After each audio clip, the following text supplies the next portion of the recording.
प्यारे बच्चों बैठ जाओ। तो क्रिस्टलाइन और एमॉर्फस सॉलिड क्या होते हैं? देखिए सॉलिड की दो टाइप हैं, सॉलिड्स की दो टाइप हैं, एक क्रिस्टलाइन सॉलिड होते हैं, दूसरे एमॉर्फस सॉलिड होते हैं। ठीक है, क्रिस्टलाइन सॉलिड, अब देखिए सॉलिड की एक डेफिनेशन है, सॉलिड की, वालेकुम सलाम बेटा, सॉलिड की एक डेफिनेशन है कि substance which has definite volume and definite shape. और सॉलिड के दो टाइप होते हैं, एक ऐसे सॉलिड जिनमें डेफिनेट शेप होता है, एक ऐसे सॉलिड जिसमें डेफिनेट शेप नहीं होता।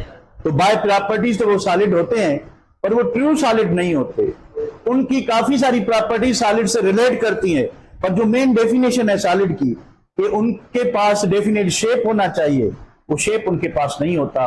इसलिए सॉलिड्स को दो ग्रुप में क्लासिफाई किया जाता है, एक क्रिस्टलाइन और दूसरा एमॉर्फस। ठीक है, तो क्रिस्टलाइन सॉलिड क्या होते हैं? ऐसे सॉलिड जिसमें क्या क्या आपको दिखाई दे, थ्री डायमेंशनल, रेगुलर,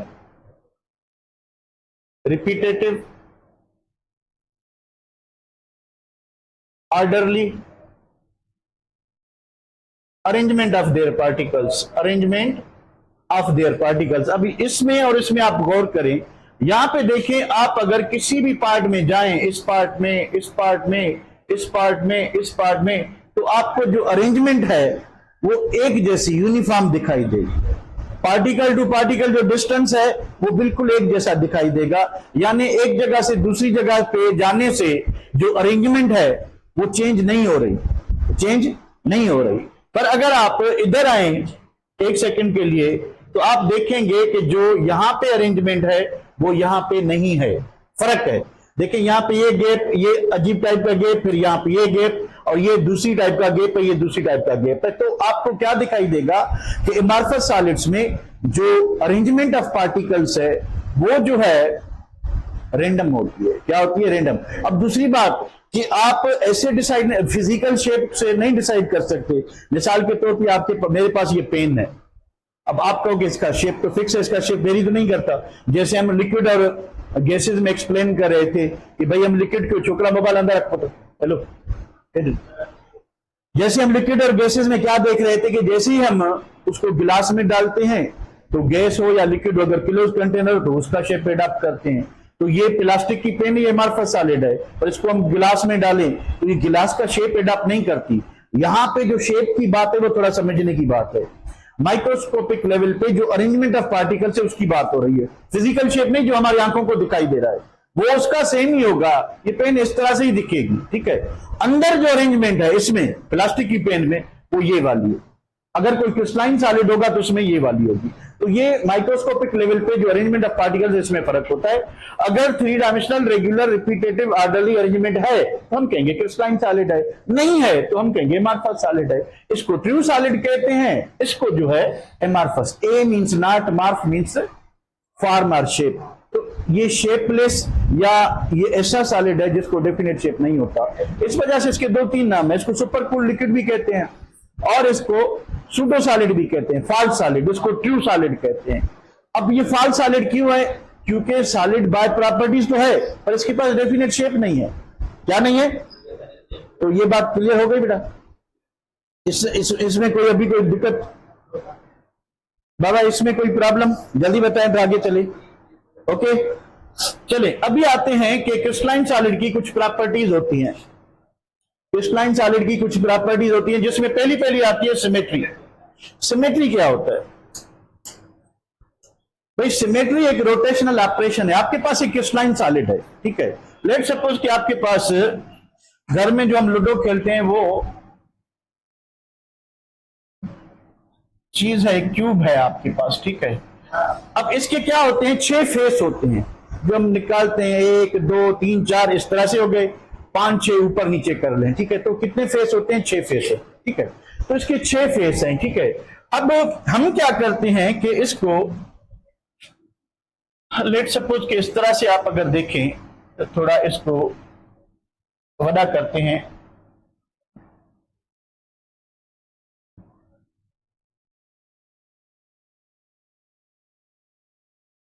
ठीक है।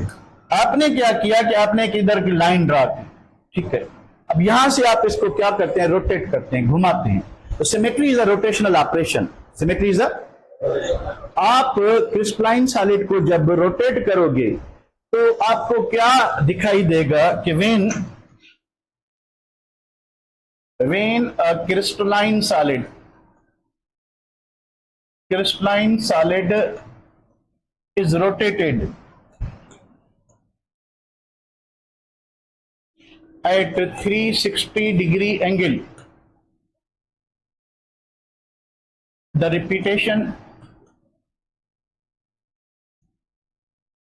repetition of edges and faces observed. अब देखिए, जब आप इसी को क्या करोगे, रोटेट करना शुरू करोगे तो आपको क्या दिखाई देगा? आपको दिखाई देगा कि एवरी 90 डिग्री के बाद ये जो एज है, एज क्या है? एक कॉर्नर से लेके दूसरे कॉर्नर तक ये जो पॉइंट है, ये जो इसको हम क्या कहते हैं? एज कहते हैं। और इसको हम क्या कहते हैं? जो फ्रंट में आपको दिखाई दे रहा है फेस, जैसे 1 2 3 4 5 6 हो गया, ठीक है। तो जब आप इसको घुमाएंगे तो इसकी जो एजेस और फेसेस हैं वो कुछ मखसूस एंगल के बाद क्या होंगी? रिपीट होंगी। और उनमें जो पार्टिकल्स की अरेंजमेंट होगी वो हमेशा सेम होगी, वो चेंज नहीं होगी। पहले फेस पे जो अरेंजमेंट थी बिल्कुल दूसरे फेस पे भी वही दिखाई देगी, फिर रोटेट करोगे तीसरे फेस पे भी वही दिखाई देगी, फिर रोटेट करोगे चौथे फेस पे भी वही दिखाई देगी। तो पार्टिकल्स की अरेंजमेंट जो वो चेंज नहीं होती। तो symmetry is a rotational operation, जिसमें हम जब किसी क्रिस्टलाइन सॉलिड को रोटेट करते हैं तो उसकी एजेस और उसके फेसेस एक फिक्स एंगल पे क्या होते हैं? रिपीट होते हैं। इस रिपीटेशन को हम क्या कहते हैं? सिमेट्री कहते हैं। इज कॉल्ड This property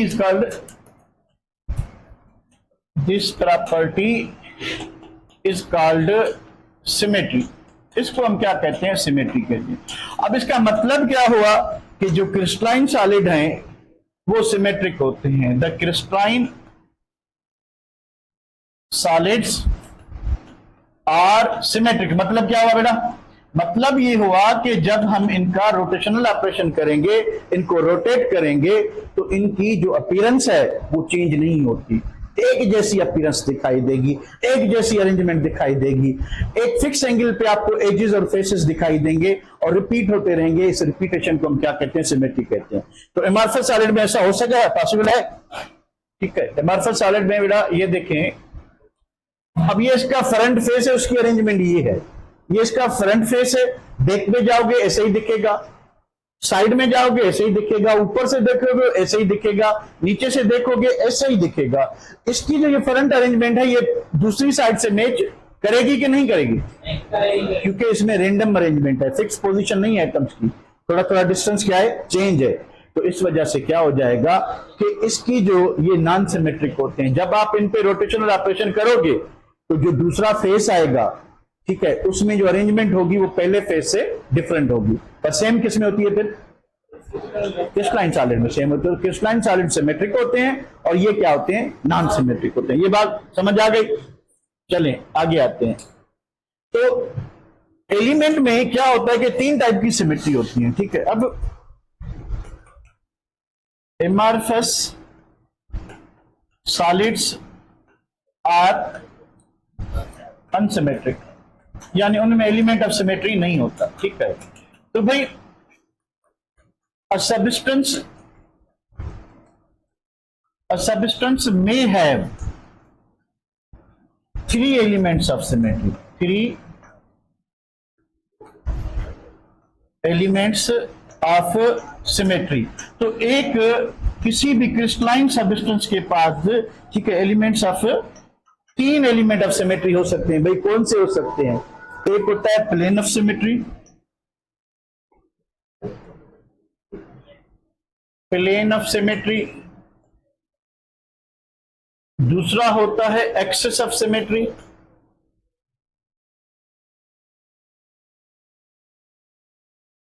तीसरा होता है centre of symmetry, centre of symmetry, ठीक है भाई। ये 3 चीजें होती हैं। अब देखें, तीनों को समझने की कोशिश करते हैं, ठीक है। देखिए हमारे पास यही क्रिस्टल है,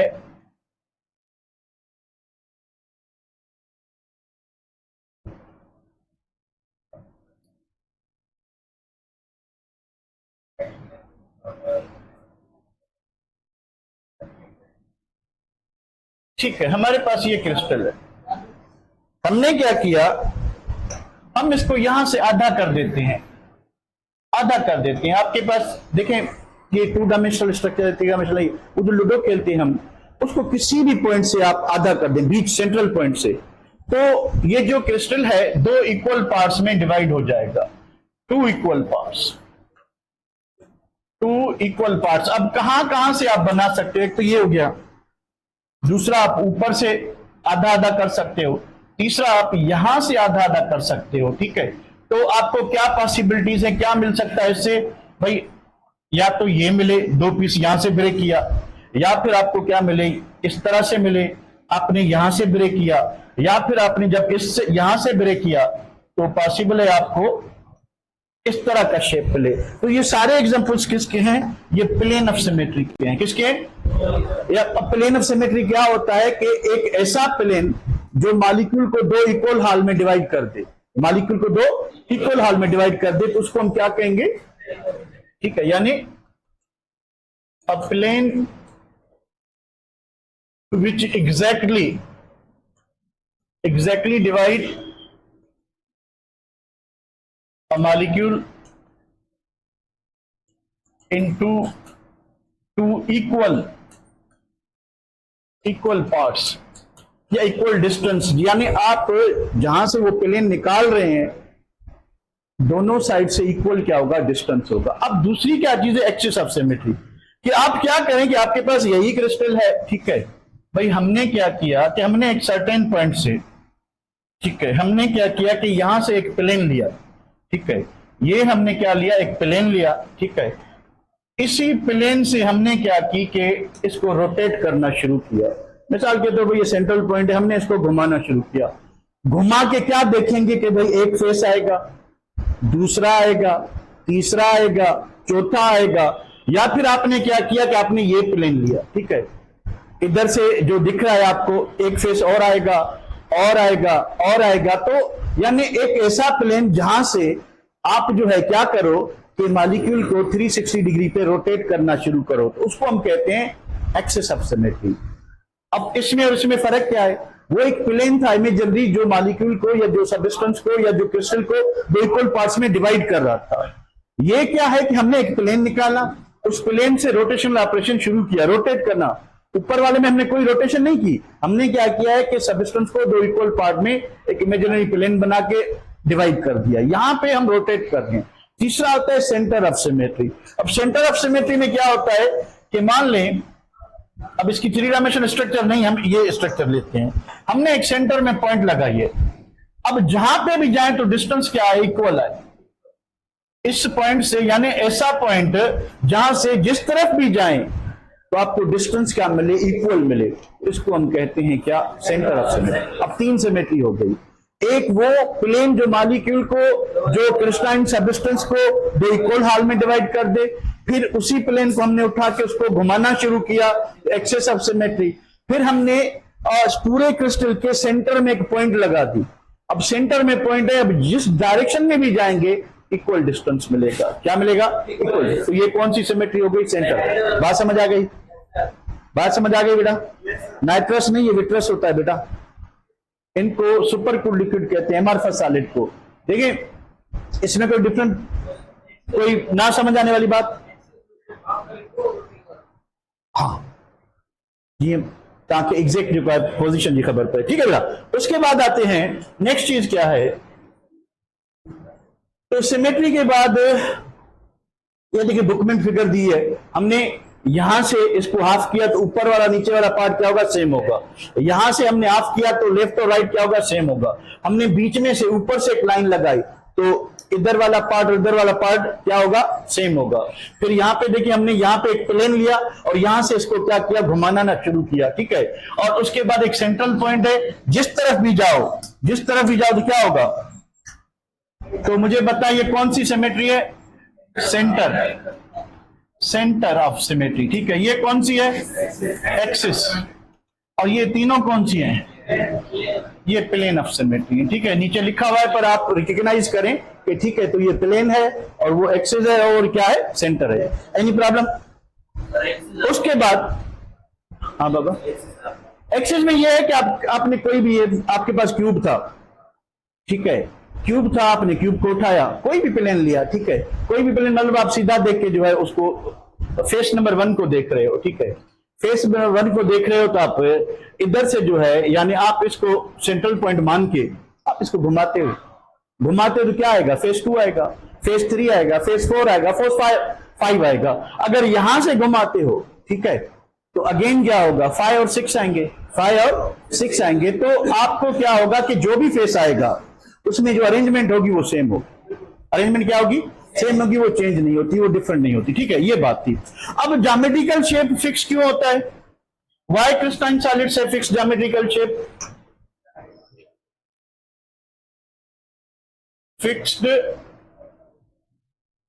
ज्योमेट्रिकल शेप क्यों होते हैं बेटा, क्यों बताएगा? क्योंकि इनमें जो अरेंजमेंट होती है वो 3 डायमेंशनल, रेगुलर, रिपीटेटिव होती है, ठीक है, यानी जो पार्टिकल्स हैं उनका जो आपस में डिस्टेंस है वो मिनिमम होता है और फिक्स होता है, जो एंगल्स हैं, जो अरेंजमेंट्स हैं वो फिक्स होती हैं। इस वजह से पार्टिकल्स, एक तो वेरी क्लोज अट्रैक्टिव फोर्स है, उसके बाद पार्टिकल्स में गैप नहीं है, उसके बाद क्या नहीं है, पार्टिकल्स में गैप नहीं है। जरा क्रिस्टलाइन सॉलिड की पोजीशन को देखें, ठीक है। अब इसमें देखें जो भी पार्टिकल्स इधर अवेलेबल हैं, क्या इनमें कहीं पे भी किसी में कम ज्यादा फोर्सेस हैं, कम ज्यादा सॉरी डिस्टेंस है? यहां से आए किसी भी पॉइंट पे लें तो क्रिस्टलाइन सॉलिड आपको एक रेगुलर पैटर्न में दिखाई देगा, 3 डायमेंशनल अरेंजमेंट में दिखाई देगा, ठीक है। इससे क्या होगा कि पार्टिकल्स यूनिफॉर्म पोजीशंस पे मौजूद हैं, ठीक है, वो एक जगह से दूसरी जगह मूव नहीं कर सकते, क्लोजली पैक्ड हैं, और इनको घूमने के लिए इधर से, अरे टोपी बस करना, ठीक है, इनको इधर से उधर घूमने के लिए स्पेस नहीं है, क्या नहीं है, और इनके पास जो मोशन है वो भी सिर्फ क्या है, वाइब्रेशनल मोशन। कौन सी मोशन है? वाइब्रेशनल, टू एंड फ्रो, यानी जो सॉलिड होता है उसमें सिर्फ वाइब्रेशनल मोशन होती है, ट्रांसलेशनल और रोटेशनल नहीं होती। अगर वो होती तो फिर सॉलिड ना होता, उसका जो शेप है वो फिक्स शेप ना होता, ठीक है। तो अब सिंपल सी बात है कि भाई क्यों फिक्स ज्योमेट्रिकल शेप है? They have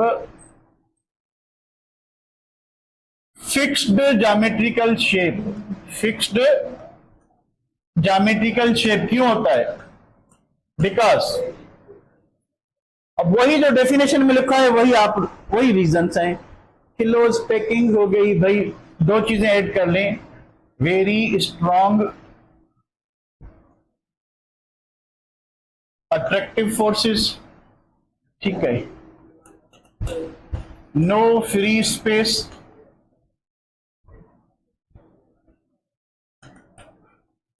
closely and tightly packed. Closely और क्या होते हैं? टाइटली पैक्ड होते हैं। नंबर 4 की बात करें तो फिर क्या होता है कि no free movement. Number 6 only motion at their mean positions. इस मोशन को क्या कहते हैं? क्या कहेंगे? Vibrational motion. बढ़ो, क्या कहेंगे? वाइब्रेशनल मोशन, यानी ये सिर्फ और सिर्फ अपनी पोजीशन पे खड़े हुए टू एंड फ्रो मूव कर सकते हैं, ठीक है। तो अपनी पोजीशन जो है वो ज्यादा चेंज नहीं कर सकते, सारे के सारे ऐसे वाइब्रेटरी मोशन में होंगे, पर इनकी पोजीशन जो है रैंडम मोशन ना होने की वजह से इधर उधर नहीं जाती, ठीक है। तो ये सारे काज हैं कि इनका जो शेप है वो क्या होता है? फिक्स होता है। इनका शेप जो है वो वेरिएबल नहीं होता, ठीक है। इसी में कोई दिक्कत बेटा? एक मतलब देख लें, एक मरतबा देख लें, अगर कोई प्रॉब्लम है तो बताएं। Any problem guys? Online guys? No? चले, अब आते हैं तीसरी बात पे कि इनको और क्या होता है। Cleavage and cleavage plane. पहले तस्वीर को समझते हैं, उसके बाद, ठीक है। अब ये क्रिस्टलाइन सॉलिड है, ये एक एमॉर्फस सॉलिड है। देखिए फर्क देखें, जब आप क्रिस्टलाइन सॉलिड को किसी हार्ड चीज से हिट करते हैं तो वो टूट जाता है, उससे छोटे छोटे छोटे टुकड़े बनते हैं। अब हर छोटे टुकड़े का जो सरफेस होगा वो स्मूथ होगा। क्या होगा? अब ये क्यों होगा? क्योंकि देखिए क्रिस्टलाइन सॉलिड में जो अरेंजमेंट है वो थ्री डायमेंशनल है। तो जब क्रिस्टलाइन सॉलिड टूटेगा तो किसी न किसी पर्टिकुलर प्लेन से टूटेगा, किसी न किसी, क्योंकि उनमें जो एटम्स हैं वो किसी न किसी प्लेन पे पड़े हुए हैं। ठीक है, आइंस हैं, मॉलिक्यूल्स हैं, जिसका भी सॉलिड बना हुआ है तो वो कहीं ना कहीं किसी पर्टिकुलर किस पे होंगे, प्लेन पे होंगे। तो जब आप उसको तोड़ते हो तो उससे छोटे छोटे पीस बनेंगे। अब वो जो छोटे पीस हैं उनका जो सरफेस है, फिगर बता रही है, वो स्मूथ होगा। अब क्योंकि एमॉर्फस सॉलिड में क्या होता है कि अरेंजमेंट सेम नहीं है, ठीक है, तो उनका जो सरफेस बनेगा छोटे छोटे पीसेस का वो रफ होगा। वो क्या होगा? रफ होगा। यानी उसको अगर आप टच करके देखोगे तो आपको फ्रिक्शनल फोर्स ज्यादा फील होगी, क्योंकि उसका सरफेस क्या होगा? रफ होगा। ठीक है, अब ऐसा क्यों होता है?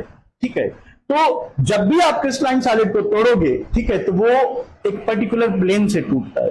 अब अगर पॉइंट, वो पॉइंट जिसमें क्या है, या लाइन जिसमें डायरेक्शन ऑफ क्लीवेज हो, तो आप उसको क्लीवेज प्लेन कहते हैं। यानी आपने ऊपर से मारा तो परपेंडिकुलर प्लेन से क्या हो जाएगा? ब्रेक हो जाएगा। इसको हम क्या कहेंगे? क्लीवेज प्लेन कहेंगे। पर क्लीवेज खुद क्या होता है?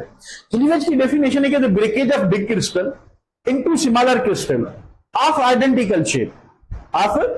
अब अगेन ये माइक्रोस्कोपिक बात है। ठीक है, हमने क्या किया, हमारे पास एक शुगर का क्यूबिक शेप में, घर में जो चीनी होती है उसका फिजिकल शेप क्या होता है? क्यूबिक होता है। हम उसको क्या करते हैं कि जोर से हिट करते हैं, तो आप देखोगे तो पाउडर भी बन जाता है, कोई त्रिकोना बनेगा, कोई पता नहीं कैसे बनेगा, यानी उससे छोटे छोटे पीस बनते हैं। अब ये इनकी फिजिकल अपीयरेंस है, हम इसकी बात ही नहीं कह रहे।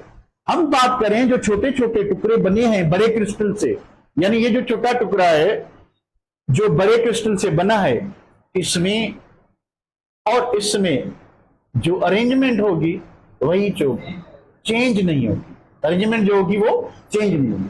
अब इसमें आपको पता है कि अरेंजमेंट सेम होती नहीं, कहां ज्यादा गैप, कहां ज्यादा क्लोजनेस, तो इसकी जो अरेंजमेंट होगी, ठीक है, जो भी होगी वो इससे मैच नहीं करेगी। तो क्रिस्टलाइन सॉलिड को जब आप तोड़ते हो तो उससे जो छोटे छोटे टुकड़े बनते हैं, उनमें जो अरेंजमेंट आएगी, उनका जो शेप होगा, जो इंटरनल माइक्रोस्कोपिक लेवल पे, वो एग्जैक्टली वही होगा जो बड़े क्रिस्टल में होगा। पर ये चीज आपको कहां दिखाई नहीं देती? एमॉर्फस सॉलिड में। ठीक है, तो लिखने की बात आए तो क्या लिखेंगे? Cleavage and cleavage plane. तीसरी प्रॉपर्टी है क्लीवेज एंड क्लीवेज प्लेन। पहली बार डेफिनेशन की, डेफिनेशन ये है कि the breakage of big crystal, breakage of big crystal into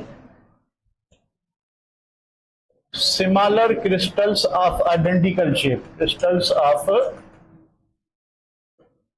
identical shape is called cleavage. तो इसको क्या कहते हैं? क्लीवेज। यानी एक बड़ा क्रिस्टल टूटा, टूट के उसने छोटे छोटे क्रिस्टल बनाए, छोटे क्रिस्टल में जो शेप होगा वही होगा जो किस में होगा? बड़े क्रिस्टल में। तो इस प्रॉपर्टी को हम क्या कहते हैं? क्लीवेज कहते हैं। ठीक है, उसके बाद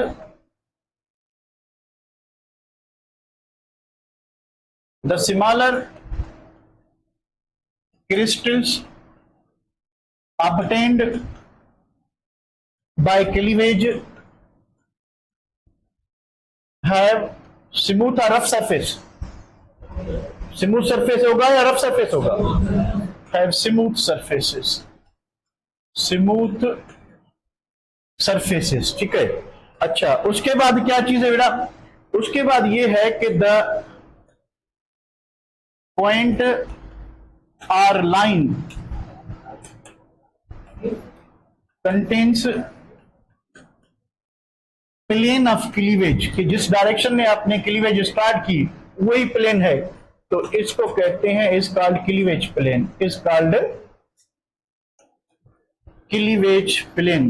तो मैंने आपको बताया कि क्रिस्टलाइन सॉलिड हमेशा, क्योंकि उसमें जो पार्टिकल्स होते हैं वो थ्री डायमेंशनली किसी न किसी पर्टिकुलर प्लेन्स पर होते हैं, तो जब ब्रेकेज होगी तो किसी न किसी पर्टिकुलर प्लेन से होगी। ठीक है बेटा, तो सिंपल सी बात करें तो क्या कि crystalline solids always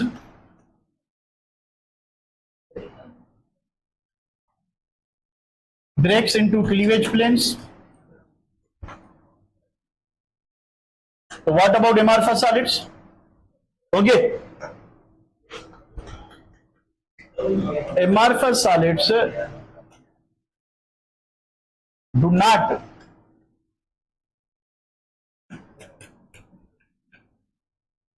break along cleavage plane. एक मरतबा इसको समझ लें, ठीक है, एक पढ़ लें, कोई प्रॉब्लम है तो पूछ लें, जरा देख लें, एक मरतबा बेटा कोई प्रॉब्लम है तो पूछ लें, एनी प्रॉब्लम गाइस, देख लें जरा एक मरतबा।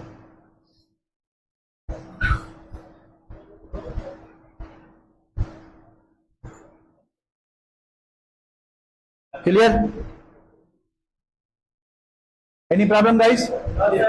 Hello Zulfa, any problem? All problem,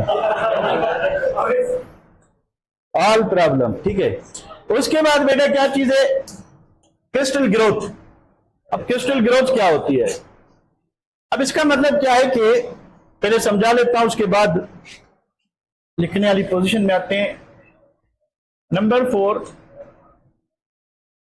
crystal growth. अब देखिए हमारे पास क्रिस्टल बनेगा कैसे? आपके पास क्या होना चाहिए? आपके पास दो चीजें होना चाहिए। या तो आपके पास हो hard super saturated solution, saturated solution, या आपके पास क्या होना चाहिए? लिक्विड, या आपके पास क्या होना चाहिए? Molten solid. सारे एक ही है। आपके पास मोल्टन सॉलिड हो, 1 2 3, ठीक है। अब देखिए हमने क्या किया, हमारे पास एक आयनिक कंपाउंड था, ठीक है, आयनिक क्रिस्टल था, हमने उसको पानी में डिसोल्व किया, क्योंकि क्रिस्टलाइन सॉलिड खाली आयनिक नहीं होते, कोवेलेंट भी होते हैं, मॉलिक्यूलर भी होते हैं, तो ज्यादातर पानी में डिसोल्व नहीं होते, ठीक है। सिर्फ आयनिक क्रिस्टल किस में डिसोल्व होते हैं? पानी में। हमने उनको पानी में डिसोल्व किया, उसकी सैचुरेटेड सॉल्यूशन बनाई। अब सैचुरेटेड सॉल्यूशन क्या होती है कि आप आयनिक कंपाउंड को पानी में डिसोल्व करते जाओ, जब तक वो डिसोल्व होता जा रहा है तो अनसैचुरेटेड सॉल्यूशन है। एक पॉइंट आएगी जहां पे वो फर्दर डिसोल्व होना बंद हो जाएगा। तो यहां तक आपकी जब वो डिसोल्व होना बंद हो जाए तो आपके पास सैचुरेटेड सॉल्यूशन आ चुकी है। अब फर्दर आप अगर साल्ट या आयनिक क्रिस्टल ऐड करोगे तो वो डिसोल्व नहीं होगा। फिर आपने क्या किया कि उसको गर्म किया।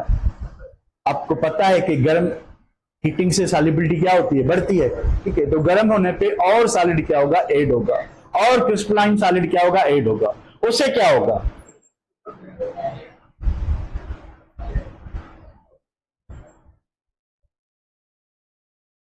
उससे क्या होगा? ठीक है, हारे नहीं जवाब होती। उससे क्या होगा? उससे ये होगा कि और ज्यादा आयनिक क्रिस्टल उसमें पानी में डिसॉल्व हो जाएगा, होता जाएगा, ठीक है। तो उसको हम कहेंगे हार्ड सुपर सैचुरेटेड सॉल्यूशन। अब जब आप हार्ड सुपर सैचुरेटेड सॉल्यूशन को अब देखिए, जो सैचुरेटेड के बाद जो एक्स्ट्रा आयनिक कंपाउंड डिसॉल्व हुआ था वो सिर्फ हीटिंग पे हुआ था। किस पे हुआ था? अब आप क्या करते हो कि आहिस्ता आहिस्ता इस हार्ड सुपर सैचुरेटेड सॉल्यूशन को क्या करते हो? स्लोली अलाउड टू कूल, कि आप क्या करते हो? इस हार्ड सुपर सैचुरेटेड सॉल्यूशन को आहिस्ता आहिस्ता ठंडा होना देते हो, आहिस्ता आहिस्ता, ठीक है। तो क्या होगा कि जब व्हेन दिस हैपेंस तो crystals begin to grow in all directions,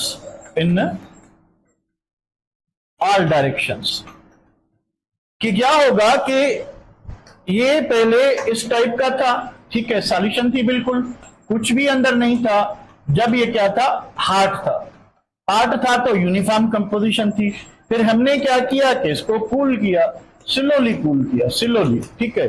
तो हमें क्या दिखाई देगा? हमें जो है, हमें इसके साथ साथ नीचे आपको क्रिस्टल्स जो है वो ग्रो होना शुरू होंगे, सॉलिड मटेरियल ग्रो होना शुरू होगा। फिर उसका शेप जो है आपका कौन सा भी हो सकता है, ठीक है, कौन सा भी हो सकता है, ठीक है। तो क्रिस्टल की ग्रोथ स्टार्ट होगी। कब होगी? When hard super saturated solution is cooled.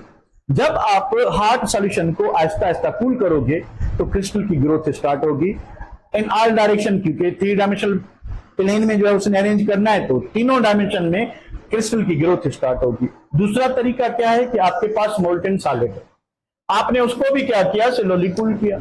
जैसे ही स्लोली कूल करोगे तो वो लिक्विड था। अब लिक्विड किस पे बना था? हमने उसको गर्म किया था। जैसे ही टेम्परेचर कम होगा और आप आहिस्ता आहिस्ता उसको कूल करते हो। अब आहिस्ता आहिस्ता की बात क्यों जरूरी है? आहिस्ता आहिस्ता की बात इसलिए जरूरी है क्योंकि पार्टिकल्स को टाइम मिले कि वो खुद को 3 डायमेंशनली उसी ऑर्डर में, उसी फॉर्म में दोबारा रीअरेंज कर सकें। अगर आप रैपिडली कूल करेंगे, सडनली कूल करेंगे, अगर आप रैपिडली और सडनली कूल करेंगे तो फिर क्या होगा? फिर आपको एमॉर्फस सॉलिड मिलेगा, आपको क्रिस्टलाइन नहीं मिलेगा। क्रिस्टलाइन सॉलिड की एक कंडीशन है कि आप मोल्टेन सॉलिड को या क्रिस्टलाइन सॉलिड को स्लोली कूल करो। स्लोली क्या करोगे? कूल करोगे तो उनको थोड़ा इनफ टाइम होता है खुद को एक पैशन में अरेंज करने का, जिसको हम लेटाइस, स्पेस लेटाइस कहते हैं, यूनिट सेल कहते हैं। 3 डायमेंशनली वो खुद को क्या करेंगे? अरेंज करेंगे। उसकी अरेंजमेंट के लिए जरूरी है कि थोड़ा टाइम चाहिए, और वो टाइम तब मिलेगा जब आप उसको, हीट है उसको छोड़ दें। आप कुछ ना करें, आप ठंडे पानी में उसको ना डालें, आप उसको जो है छोड़ दें रूम टेम्परेचर पे, वो आहिस्ता आहिस्ता हीट रिलीज कर करके वो क्या बनेगा? क्रिस्टल बनेगा, ठीक है। तो इसी तरह से जो क्रिस्टल बनेगा, ठीक है। अब जनरली क्या होता है कि अगर आप एक ही कंडीशन मेंटेन रखते हो कि भाई आपने सुपर सैचुरेटेड सॉल्यूशन बनाई, आपने आहिस्ता आहिस्ता उसको कूल किया, ठीक है, तो क्रिस्टल की जो ग्रोथ होती है, जो उसकी एक्सटर्नल शेप होता है, अंदर की बात नहीं करें, अब हम करें फिजिकल शेप की बात, वो हमेशा एक ही शेप में ग्रो करता है। उसको कहते हैं हैबिट ऑफ क्रिस्टल। उसको क्या कहते हैं? Habit of crystal. अब देखिए, आपने क्या किया कि आपने इसको ठंडा किया। अब इसको क्या करना पड़ेगा? इसको तो आपको फ्रीज करना पड़ेगा। क्या करना पड़ेगा? फ्रीज, ठंडा करना पड़ेगा। तो ये एक्सेप्शनल केस है, बाकी ये हमारे बुक में गिवन है, ठीक है। तो ये 2 कंडीशन को हमने सेटिस्फाई करना है। हमने क्या करना है कि मोल्टेन सॉलिड को आहिस्ता आहिस्ता कूल करना है और हार्ड सुपर सॉल्यूशन को भी आहिस्ता आहिस्ता आहिस्ता कूल करना है। जब हमने कूल किया तो हम देखेंगे कि अगर हम every time for the same solid, अगर कंडीशन सेम रखते हैं, वही रूम टेम्परेचर पे उसकी हार्ड सॉल्यूशन को कूल डाउन होने देते हैं, तो क्रिस्टल ग्रोथ होगी। पर जो एक्सटर्नल शेप ऑफ क्रिस्टल है, ठीक है, वो क्या होगा? डेफिनेशन क्या है? द एक्सटर्नल, अब एक्सटर्नल कहें या अपेरेंट, जो हमें नजर आ रहा है, apparent shape of crystal in which it usually grow is called habit of crystal, is called habit of crystal, ठीक है।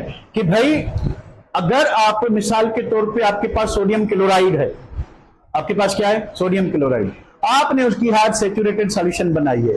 अब आप उसको सॉल्यूशन को आहिस्ता आहिस्ता गर्म करते हो, ठीक है। अगर आहिस्ता आहिस्ता उसी कंडीशन पे गर्म करते हो तो आपको एक क्यूबिक क्रिस्टल मिलेगा। क्या मिलेगा? अब वो उसकी इंटरनल ज्योमेट्री भी क्यूबिक है और दिखाई देने वाला शेप जो हमें दिखाई देगा वो भी क्या होगा? वो क्यूबिक। वो क्या होगा? क्यूबिक। इसको कहते हैं हैबिट ऑफ क्रिस्टल। के क्रिस्टल जो है जब स्लोली कूल होता है तो जनरली किस शेप में मिलता है? जनरली, जी बाबा,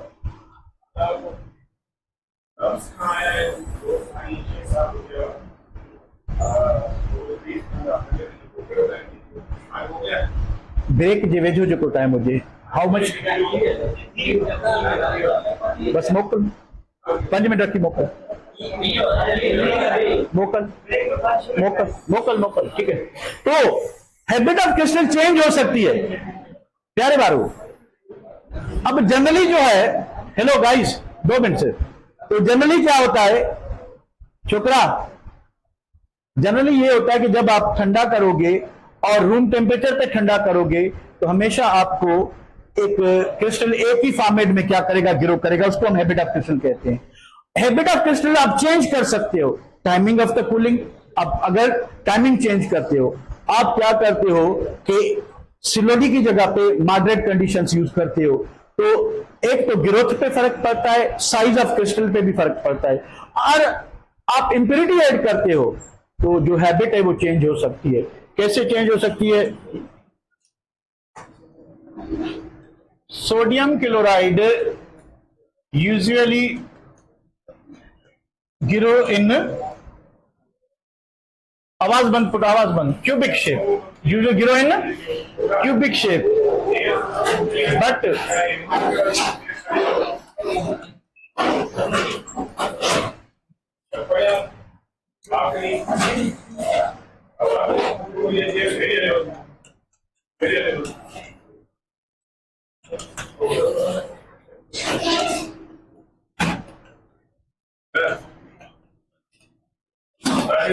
सर हिकिड़ो सेकेंड बस, लास्ट लाइन।